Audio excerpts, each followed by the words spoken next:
আমি এনামুল হক আবির ভাইয়ের ভাষায় ঘটনাটি উপস্থাপন করছি।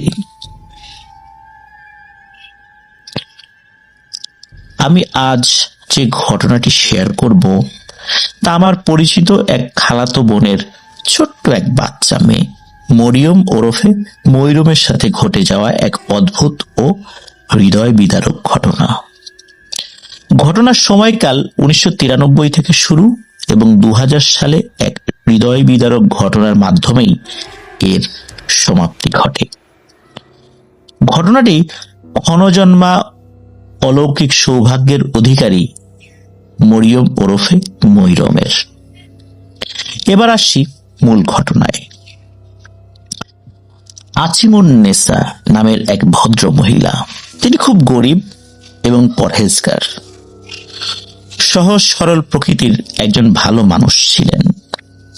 তার বাড়ি ছিল আমাদের পার্শ্ববর্তী গ্রামের জগাইরহাট ও গোপালপুর গ্রামের মধ্যবর্তী স্থানে।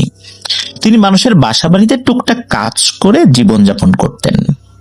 তার স্বামী প্যারালাইজড অবস্থায় ছিলেন।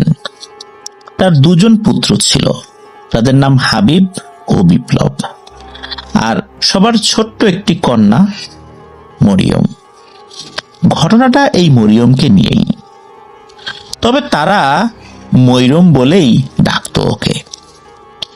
বলে রাখা ভালো, ওই আসিমুন্নেসা নামের ভদ্র মহিলা, যাকে আমরা খালা বলে ডাকতাম, তিনি বছরের অধিকাংশ সময়ই আমাদের বাড়িতে আমার আম্মাকে সাংসারিক কাজে সহযোগিতা করতেন।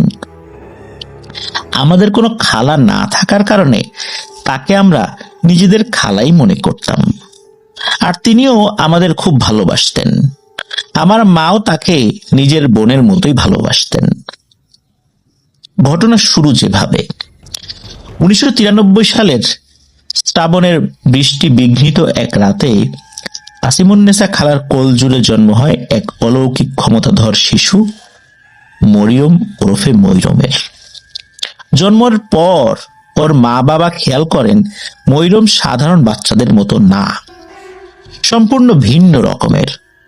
মোটেও কান্নাকাটি করে না, বড়দের মতো চুপচাপ থাকতো এবং সকলকে খুব সুন্দর করে চোখ ঘুরিয়ে ঘুরিয়ে দেখত।